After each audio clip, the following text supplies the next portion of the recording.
నమస్కారం ఘంటారావానికి స్వాగతం. ముందుగా ప్రధానాంశాలు.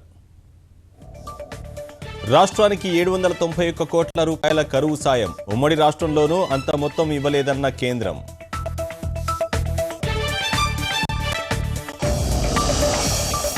గ్రేటర్ ఎన్నికల అభ్యర్థుల ఎంపికపై పార్టీల కసరత్తులు. 2 రోజుల్లో జాబితా ప్రకటించనున్న తెరాస, కాంగ్రెస్.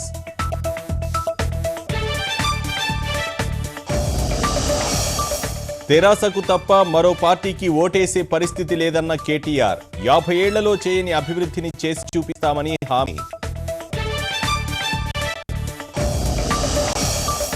ఊరువాడ ఉత్సాహంగా భోగి సంబరాలు. రంగవల్లు ప్రత్యేక పూజలతో సర్వత్రా సందడి.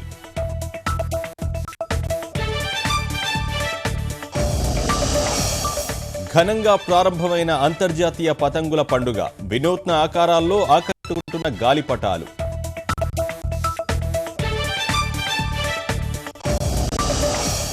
ఫిబ్రవరి 29న కేంద్ర ఆర్థిక బడ్జెట్. వృద్ధి రేటు అంచనాలు 7% దాటేలా చర్యలు.